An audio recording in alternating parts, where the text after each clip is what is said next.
Good morning, everyone. And at the outset, I would like to thank the Ophthalmological Society of Doaba and especially Dr. Balvinderjit Singh ji for giving me an opportunity to make this presentation. I'll share my screen. So I'll be covering the brief, you can say a general overview on the recent advances in the management of fungal keratitis. I have no financial interest.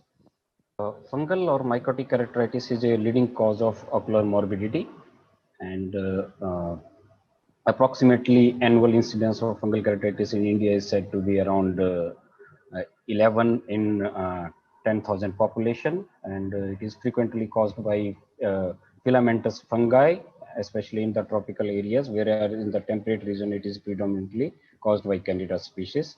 And it is considered to be one of the most difficult form of microbial keratitis for an ophthalmologist to diagnose and treat. And this is a list of various fungus which are of medical importance, generally hyaline, categorized as hyaline filamentous, fusarium and aspergillus that we see commonly here. Demataceous, this is a group of pigmented fungi which produce like a pigmented lesions on the cornea, and then yeast, candida, and other zygomycetes like mucor and rhizopus. So coming on to epidemiology. So I would like to mention this important study which has published recently in 2020, Delhi infectious keratitis study, and it showed that of 625 consecutive patients, bacterial culture were positive in 60%, and fungus was found in around 36.4% of the patients. And in their study, they found that one third of these cases needed surgical intervention eventually. Another landmark study coming from RT centers is a huge, humongous data, a 16-year study, and they retrospectively analyzed over nearly 19,000 samples and found that most common fungus was aspergillus, followed by fusarium, and then in lesser entities like alternaria and curvularia. Close to us, study from PGI, it's like a 5-year data, and the aspergillus was the most common, around 47%, followed by the demataceous fungus and then fusarium. So demographics, as expected, fungal keratitis incidence is commonly seen in males who are young or middle-aged who are engaged in outdoor activities, exposing them to the corneal injury. And seasonal variation is also observed because it kind of coincides with the paddy harvesting season during this time of year when the agricultural activities are increased or at its peak. Risk factors, we all know external trauma remains the most important factor, especially with the vegetative matter and rice leaves in our part of the world. Other important risk factors include topical steroids, diabetes mellitus, and coexisting other pathologies. In developing world, there have been sporadic epidemics of contact lens-related infectious keratitis, especially with physical. So pathogenesis, initially there is some trauma leading to defect in epithelium, then fungi enters into the corneal stroma. There is multiplication eventually leading to tissue necrosis and inflammatory reactions. And fungus, fungi, they are known to break through the Descemet's membrane and enter into the anterior chamber, eventually leading to hypopyon and iritis and other manifestations. Clinical features, we all know pain, redness, photophobia, white lesion in the affected eye. It can usually, as compared to the bacterial infection, it has a smoldering course, so acute or subacute onset and may have indolent progression. Signs, as compared to bacterial keratitis, signs are more, symptoms are less. Lid edema may be minimal or absent, and characteristic feature is the dry gray to white infiltrate with feathery margins, which may have a creamy base, or raised exudates appearing as plaque. And other characteristic features can include satellite lesions, ring infiltrate, mild to moderate stromal edema, endothelial plaque, Descemet's fold, it can also present as a deep stromal abscess associated with the yellowish to white hypopion immune ring, and at times it may be a deep infection where the epithelium has regrown over it. You have end up with intact epithelium with deeper infiltrates or endoexudates. So just to highlight, it can have spectrum of manifestations, like in these pictures, dry looking infiltrate with feathery margins. Here you have a defined and deep infiltrate, and here excessive, nearly corneal, lot of exudates and hypopion, and here again hypopion and more of a flat profile with ring shaped infiltrate. Now, making the diagnosis at the first encounter with the clinician, I think that's the key to proceed, and that formulate a plan to deal with such cases. So clinical diagnosis is of utmost importance, and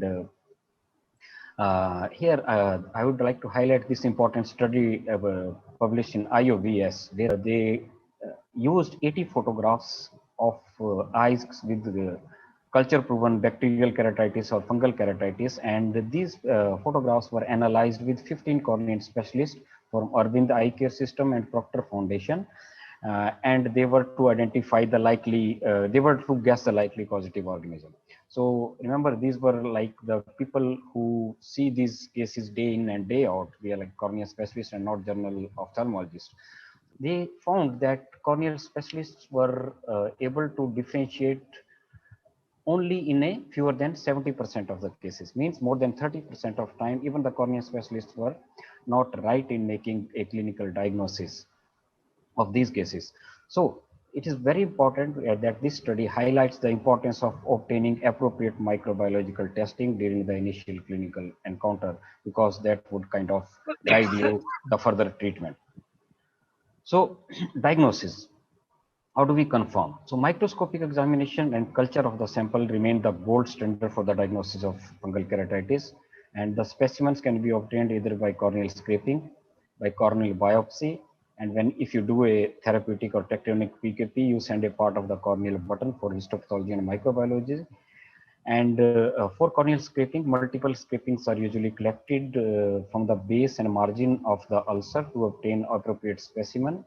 Uh, Literature says use a Kimura spatula, but that's usually not available.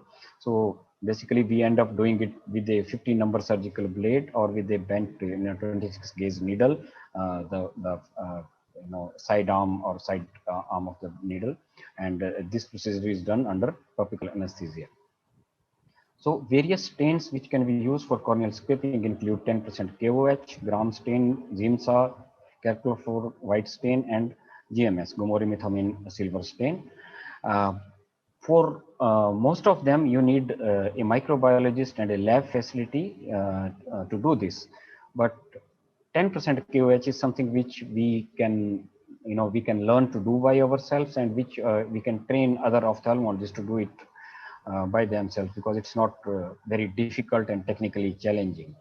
And that's what I would like to emphasize on. And the other diagnostic methods include culture, for which the scraping material is incorporated into the SDA or potato dextrose agar, and then in vivo confocal microscopy, which is especially useful in deep keratitis, but it's more of an adjuvant and flashy tool, and not really useful if you have you can see it under the microscope. Molecular diagnostic methods, they are rapidly evolving, and that's the future. That's where we are going, and probably, but they are very costly, and then skill is also limiting factor.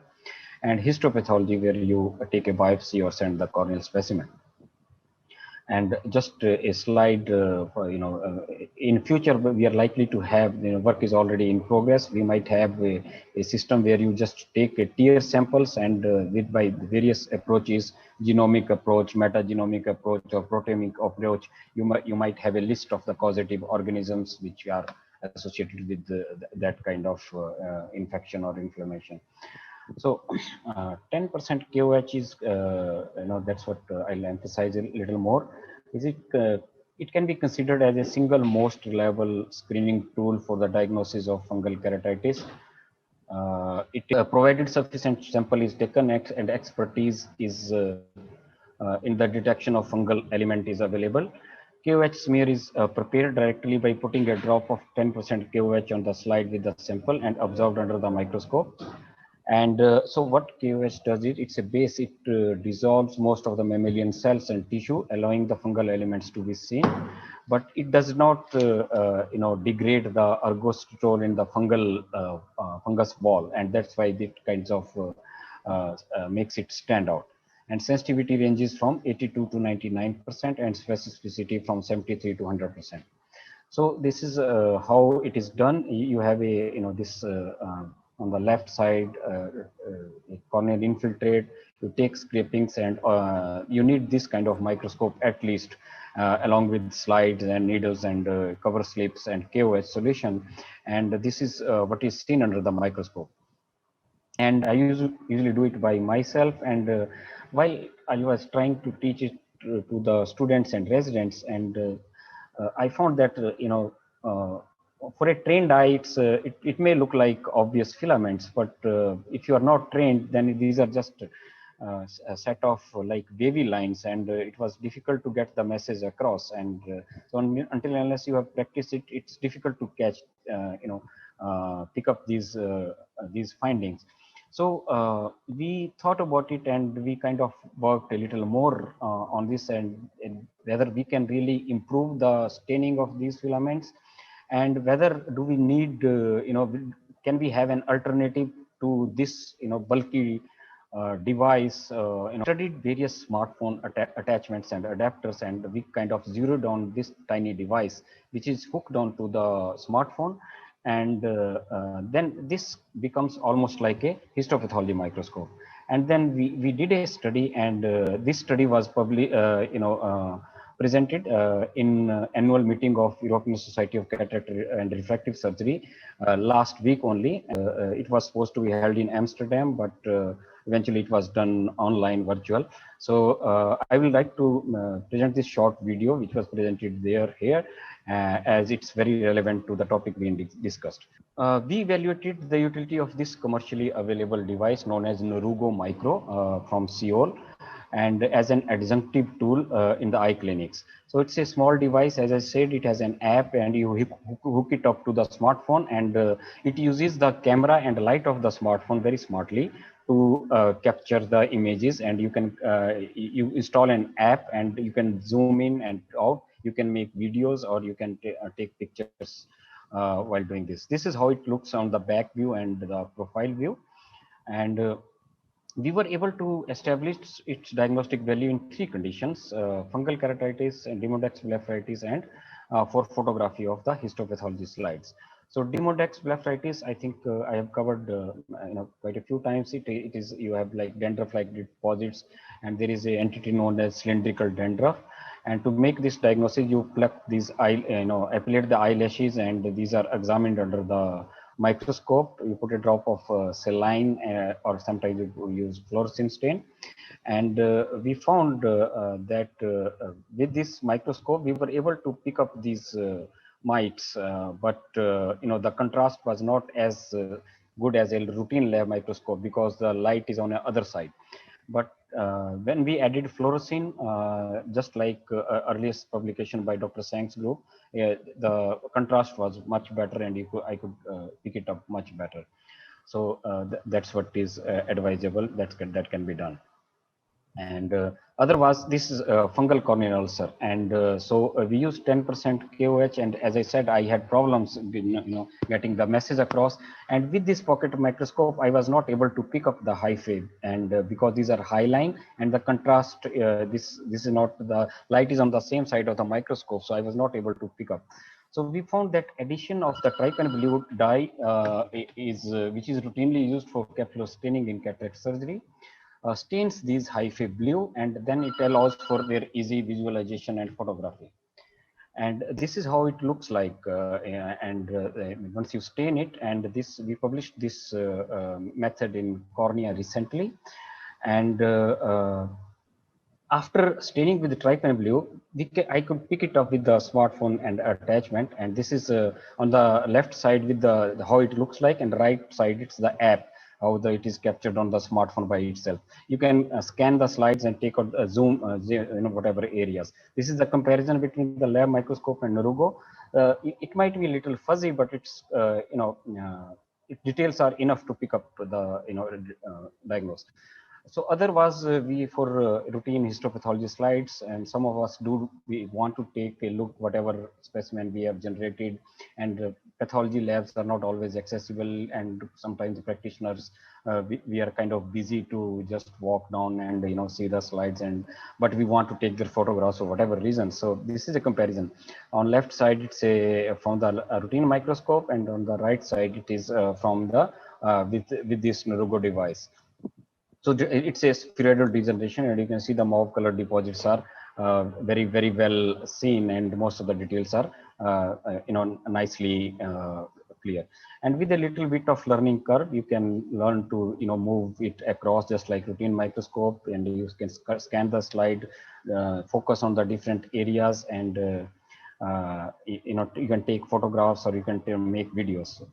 So such a study was earlier done with by Agrawal et al., who used lactophenol blue and a different battery operating device to study fungal hyphae and demonstrate their presence, but they used lactophenol blue, and you need a lab to do that. And here we used trypan blue, which is universally available in all the eye hospitals, and I used the spare one which was left after cultural staining, and we took it to the OPD, and with this stain we were able to detect these hyphae very well.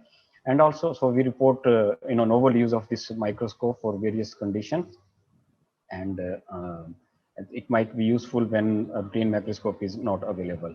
And so this can be of clinical significance in resource limited settings, where and it can be put in a pocket and you can just move, take it anywhere. It's very mobile or portable, and further studies may need to establish the accuracy and cost effectiveness of these innovative system in ophthalmology. So this is what I presented, and I think next is treatment. I'll come to the treatment part. So fungal keratitis is usually difficult to manage. Almost all of us have been there, and we do it day in and out. And most likely cause of this delay is delay in the identification of the culture methods, because if we whenever we send the samples, culture takes like weeks, and we really do not know what we are dealing with. Topical therapy is the current standard for the treatment of fungal keratitis. However, two major concerns are absence of data regarding drug susceptibility. We really do not know, like in our area, which antifungal works for the fungus present in this, regions or in our patients, and we do not. Most of us, do not have access to fungus or microbiology labs where they can identify fungus at a species level and do a sensitivity for different antifungals. So that's the main hurdle in managing these cases. And also another is poor penetration of the topical drugs. So this is a list of antifungals which have been tried: amphotericin B, netamycin, clotrimazole, fluconazole, ketoconazole, fosconazole, and voriconazole. And then other drugs like capsofungin and flucytosine, terbinafine, and all of these drugs have been found, tested, and found efficacies at some point of time in different studies.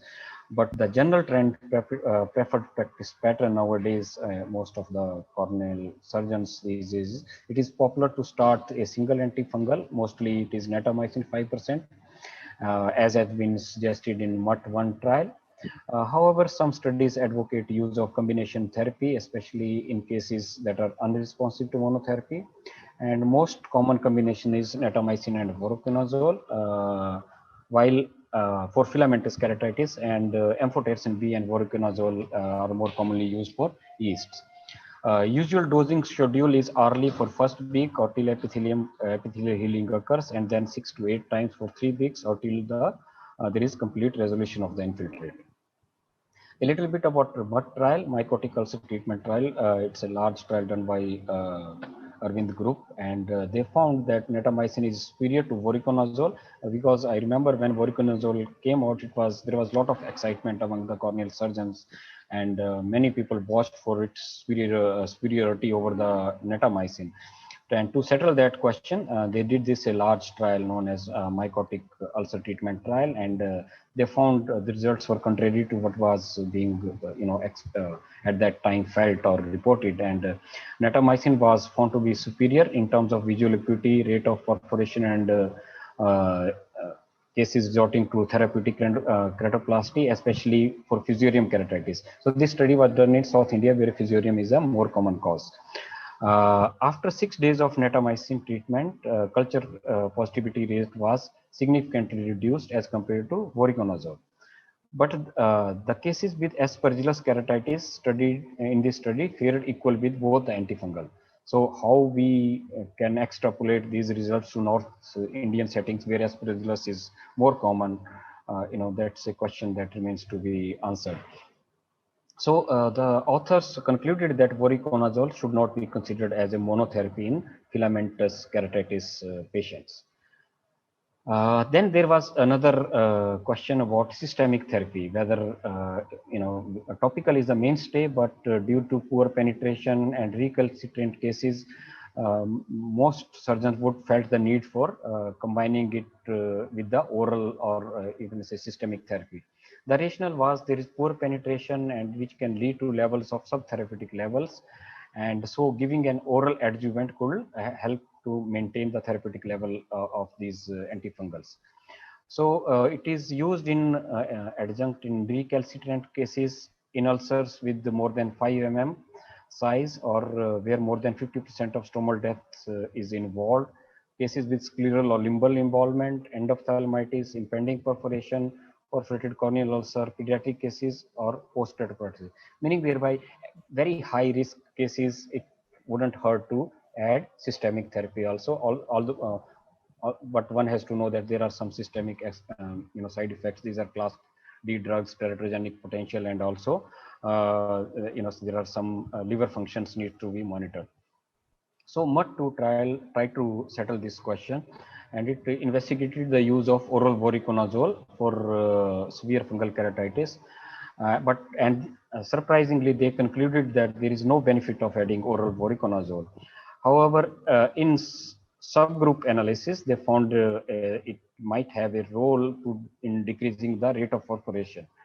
However, their exclusion criteria, they excluded most of these high risk cases. So it's very difficult to there is a question mark on the efficacy of systemic antifungals in these severe cases in MUD2 trial. But I think it's a routine for most of us to use systemic antifungals when these high risk cases are there, and especially after post impending perforation or deep stromal endoexudate and impending perforation and so on. So other delivery methods include targeted delivery, where you use various interventions to deliver the drug directly near the source of infection or near the infiltrate. And various types include intrastromal injection, intracameral injection, subconjunctival injection, and eluting contact lenses and so on. So subconjunctival usually not preferred because they are very painful and can lead to toxicity and corneal melting, but intrastromal and intracameral injections are routinely done. And most commonly we use voriconazole, and some people also use amphotericin B. Just to demonstrate how it is done, you use a like 1 cc syringe on a 30 gauge needle, and with voriconazole you go into the stroma with a bevel down, and around the infiltrate. It's a case of deep stromal abscess, not refractory to treatment or not responding, and you go all around like a barrage, and you make like multiple injections into the stroma, and the end point is the cornea will become hydrated and opaque, just like it happens when you do corneal wound hydration towards the end of surgery after phaco or SACS. This is a TST protocol. It came from RP Center, and it's very useful to kind of guide you at how to proceed with the management of fungal keratitis at different stages and level of involvement, topical, systemic, and targeted therapy. So if you are lucky and the drug works, and there would be, if one can expect there will be resolution, but it is usually slow and painful and takes like months. And in one study they found the median was like 80 days, and prognosis and success would depend upon the appropriate antifungal medication and identification of the pathogens. And response is assessed by improvement in the symptoms, blunting of the feathery edges, reepithelialization, and reduction in the anterior chamber reaction as expected. And this is what you want your cases to end up like. So you have a lot of infiltrate, regular debridement, and intensive antifungal. Hypopyon resolves, the signs and symptoms start reducing, and patients ends up with a faint corneal opacity. But that's a lucky scenario. So medical therapy is considered as a mainstay. However, cases that do not respond to medical therapy or progress or have impending perforation eventually requires surgical management. So here I would like to once again highlight the Delhi keratitis study and their conclusions, and they had very nicely summarized that 1/3 of their patients had to undergo a therapeutic penetrating keratoplasty, and 75s were managed well because the microorganism was isolated.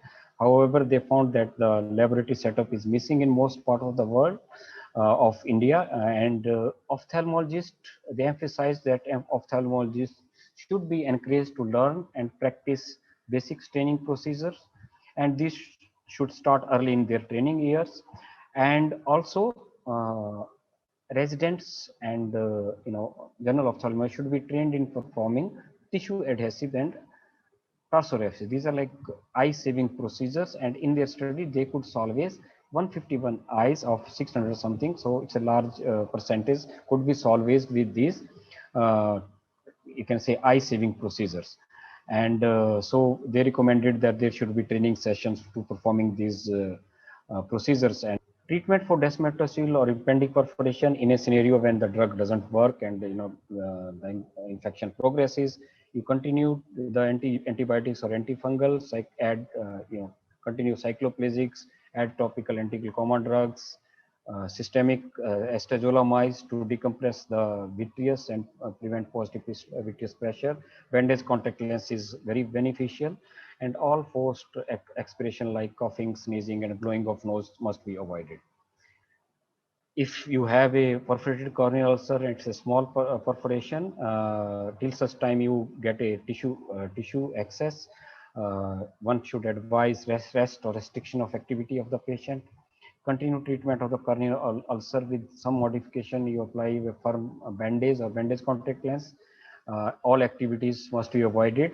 And if it's a small perforation like 2 to 3 mm, you can use cyanoacrylate glue to seal the perforation. And if it is perforation is large, then one has to refer the patient or do a therapeutic penetrating keratoplasty. And if tissue is not available, one can try a conjunctival flap.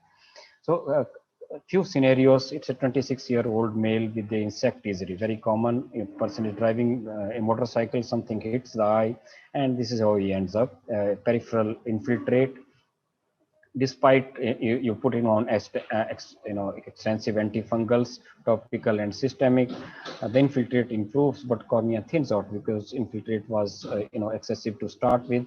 Eventually, he perforates, and we applied cyanoacrylate glue, and the chamber was reformed, and the eye was is still undergoing treatment. Eventually this glue will dislodge, and hopefully he will regain some useful vision because the pupillary axis is relatively uninvolved. Another case, 50-year-old female who was referred for treatment of non-healing corneal ulcer and diagnosed as fungal keratitis. So was not adequately, antifungal treatment was not intensive enough. So that needs to be corrected. So we treated with intensive topical and systemic with regular debridement. The infiltrate resolved, but there was marked thinning of the stroma. So this is how she presented, and with the intensive treatment, the infiltrate resolved, but there was a lot of tissue loss, and these radiating folds in the descendant membranes are suggestive of impending perforation. So this is how it looks with, I didn't have OCT, but on Pentacam. So in one area, it was almost like a 90% thinning, and it was about to burst. So considering the risk of eventual perforation, she underwent a patch graft. So there are various ways to do it. One could do amniotic membrane, glue, tenon, or whatever, whatever modality you have. And at this particular time, I had a anterior corneal lamella left from a DSEC case, for which I had ordered a pre-cut tissue, and I used the posterior lamella for DSEC.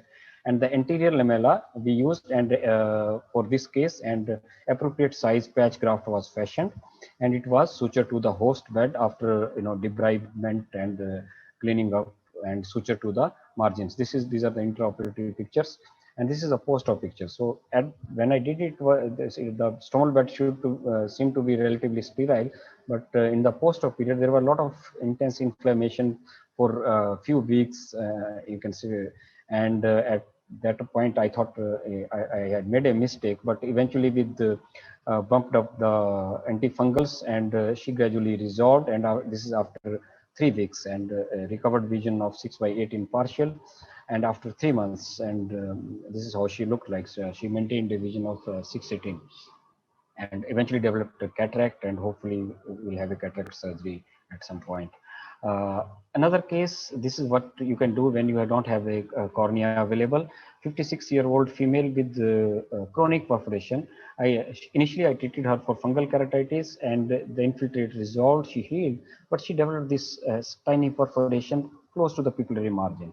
And at that time, we didn't have corneal transplantation facility. It's corneal tissue access. So I sent her to a couple of places, but she would come back, and eventually she was like, you do whatever you do, other I'm not going anywhere.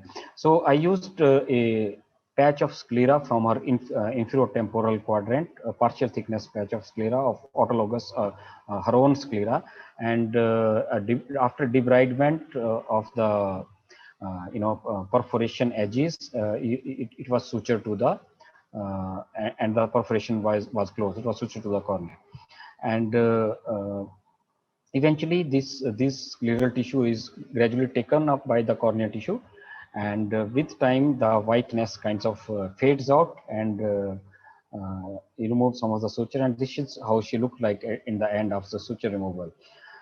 This is the sequence of events, and she also developed a cataract later on, but she regained like around 6/18, 6/12 partial vision in that eye without corneal transplant. And I published this case in International Ophthalmology Journal. Another case, 68-year-old female referred from elsewhere, history of treatment for fungus, but this is how she presented. No infiltrate when she presented like this, but you have like this big perforation with iris prolapse, and again tissue was not available, so I tried to put a partial sclera, but tissue was inadequate, so I augmented it with her tenon capsule.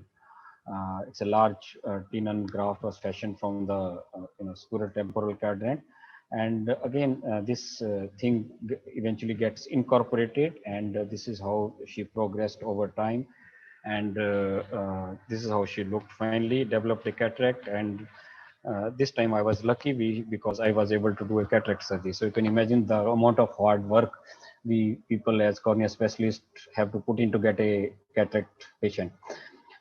She saw around 6/12 in that eye, best corrected. And so these are when you do not have the corneal tissue available and you have to do some innovations or improvisation. Now this is another scenario where 17-year-old girl with history of vegetative matter injury, which a picture I showed earlier, and despite best intensive antifungal topical and systemic treatment, after a week or so, she presented with a central perforation. So this was not going to seal by itself. So we ended up doing a therapeutic penetrating keratoplasty in that eye. So that's the final you can resort when you don't have any other option. Another case scenario, a patient referred from somewhere from Kashmir Valley, 42-year-old with refractive corneal ulcer. And this is how, large abscess, almost limbus to limbus, full of fungus. So for this, we used a large diameter therapeutic PKP and I tried to oversize it by 2 mm, and we did not have it defined. So it's like a freehand dissection was done. But the graft eventually failed, but we were, able to salvage the eye. So, we make every effort, and that's required. But uh, such cases should reach corneal specialists earlier than what was here. To give just a representative case of therapeutic penetrating keratoplasty, a small video. So 58-year-old male with fungal corneal ulcer for 8 weeks, dense infiltrate, tried intracameral and intrastromal voriconazole initially, but it didn't work. Infiltrate progressed and recurred, and there was no other option, so we proceeded with a therapeutic PKP. So initially trephination, and then you go in and enter the anterior chamber, remove the anterior corneal button with corneal scissors. So you can see, appreciate the lot of exudates in the anterior chamber. It's a full of pus and a lot of pupillary membranes, those organized, exudates, and then you try to peel it off gently without, disturbing the anterior capsule.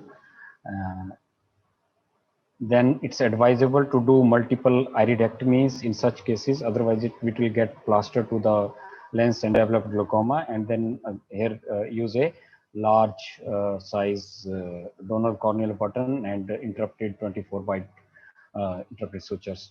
So sometimes you get lucky and you can salvage these eyes. So this is eventually at 2 weeks, lot of inflammation still. Most of these grafts eventually fail, and then you can subsequently do a optical keratoplasty. So to conclude, management of fungal keratitis can be quite challenging. As I said, microbiology plays a critical role, and we should try to somehow incorporate microbiology in our practice, because we cannot run away from these cases. They are going to come in whatever places, especially in Punjab, and wherever you are working, you are bound to see some fungal cases. And also there is a need to train residents and ophthalmologists in globe saving procedure, as I told earlier, especially cyanoacrylate glue and tarsorrhaphy. So various innovations, improvisations, and jugaads are needed. One point I would like to emphasize is timely referral to a corneal transplant facility is the key if you want to save the eye. So once a corneal ulcer which ends up worsening or not responding to treatment, or with impending perforation or desmetocele, it needs to be referred to a facility for PKP without any delay. It's not a medical case anymore. It's not going to, heal or get better on by itself. It needs surgical intervention, and the sooner you do it or you refer it, better it is for you. And just to highlight the last point, I would like to share this particular case. 52-year-old male, he had an ulcer in right eye for last couple of months. So you can see a large, almost 60% perforation with iris prolapse. And so I ended up doing a therapeutic PKP, but it was not easy. And eventually, as I said, such grafts usually fail, and he developed a lot of inflammation, pupillary membranes, and so on. Eventually developed a phacomorphic glaucoma. So again, I had to go in and do a cataract extraction with a trap, and this is how you end up. And hopefully, still waiting for optical keratoplasty, repeat optical keratoplasty whenever the cornea start becoming available. So meaning thereby early referral is the key, and there is one shouldn't feel inhibited in referring patients, especially these surgical patients, if you don't have a facility by yourself, in the best interest of patients and the best interest of ophthalmology. Thank you very much for your attention, and I really appreciate and thanks all the organizers for giving me an opportunity. I'll take any questions.